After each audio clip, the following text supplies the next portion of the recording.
Back pain, part 3.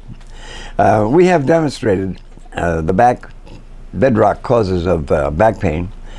It is caused by breakdown of spinal discs and is inevitably nutritional deficiencies.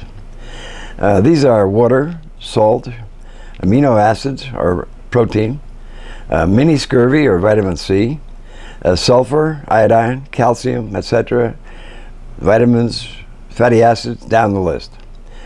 The knee, shoulder, and all other cartilages are also becoming jelly-like, and current therapies never take them into account before they urge joint replacements. Even when a joint replacement is for a hopelessly damaged joint, it's necessary to get the nutrition of the patient up to snuff so that they have good levels, because your chances of infection are now perhaps 50%. This is not necessarily because of faulty aseptic technique. It is the fact that your pants down immune system has allowed various bacteria and viruses to hang out in your tissues, and especially the spine. We'll talk more about that in a minute. These are called small colony variant, or small, and have been scientifically proven to be activated by surgery and other tissue shocks.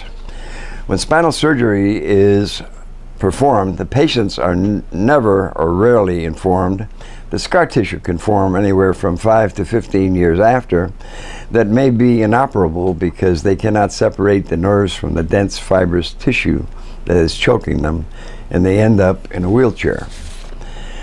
The one example I want to give of how important nutrition is, I had 2 patients who were young moms skiing up in Vermont, and this skier came down and barreled into both of them about 30-some-odd miles an hour or more. And my patient suffered, the one that I treated and felt responsible for, suffered a type of whiplash injury in the neck. That was the only place in her whole spine. And we're talking about 30 years old here. The other lady had never seen, never took any nutrition. She had spinal deterioration, vertebral lesions, spinal disc lesions, all the way through her spine. Not every one, but all the way through her spine. My patient, we examined and found that there was no displacement, and we just allowed her neck to heal without adjustment or any intervention whatsoever, because we knew she had the nutrition to do it. The other lady, we put on our standard amino acids and calcium or whatever, and iodine, salt, whatever she needed and was deficient in. And we didn't basically touch her for, I don't know, some number of days. And when we examined her again, most of those were healing. Within the next week, we did make spinal corrections, and we corrected her spine. And we brought her from the crooked man, which we're going to show you again, and the straight man. And we made her into a straight person. And hopefully she started maintaining her nutrition so that she was not as vulnerable. The point of this whole story is doctors don't know, patients don't know. You are so much stronger when you've got the proper nutrition. This was a perfect incident to demonstrate one is jelly and one is normal tissue. Okay?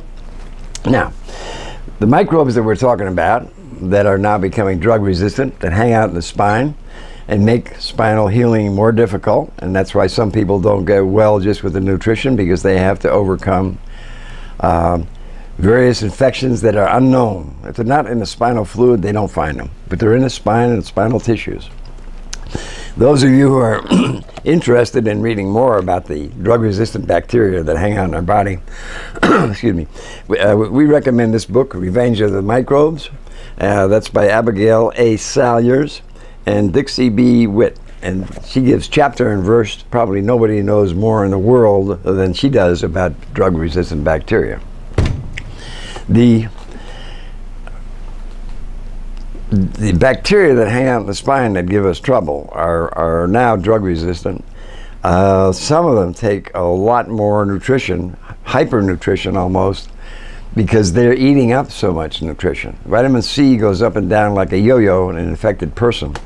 And some of these bacteria, the one we're concentrating on right now is Clostridium difficile. And that takes one heck of a lot of vitamin C. In fact, we started measuring vitamin C in some of these people to nail this stuff, and it then leaves the body. So there's no hopeless aspect in back pain. Now, the end result of our correcting the back pain, the deeper reason for it is because we want to get a person to the point where we can maintain their posture so they don't need spinal adjustments, endless chiropractic adjustments, because chiropractors don't know why they have to adjust people, unfortunately. But when their nutrition is up to snuff, and we're going to show you the crooked man again. Most everybody who's deficient walks around in this mode, okay? And, well, what's so bad about that?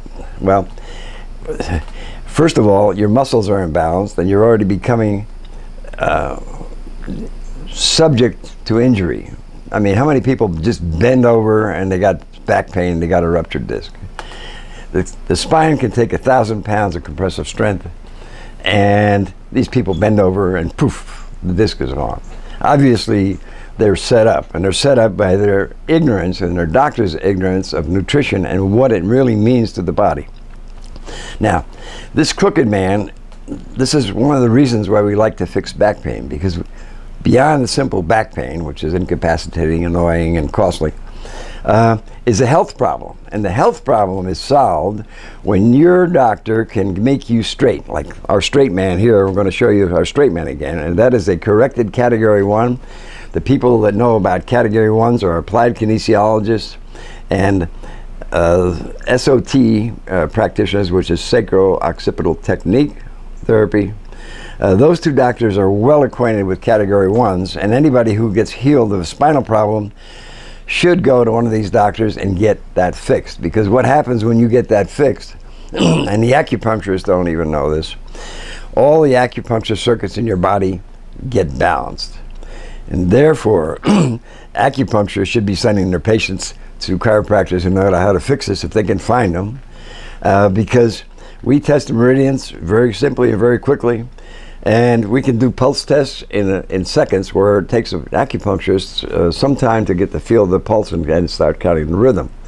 We don't say we're as good as they are doing that, but we can do it in seconds because we're kinesiologists. So the end result of getting back pain finished, because in the back pain package every nutrient known to man is there and all your efficiencies are addressed, is that you are a new person, a new level of health, and that's supposed to be the goal of chiropractic, not endless corrections and taking your money, because they shouldn't have to take your money. They should sell you nutrition. So that's the deeper purpose of fixing back pain. And we're glad to have this opportunity to tell you that, because the end result is a healthy person. And that was the basis of our wellness practice back in Connecticut. And we were very successful at it. Thank you very much.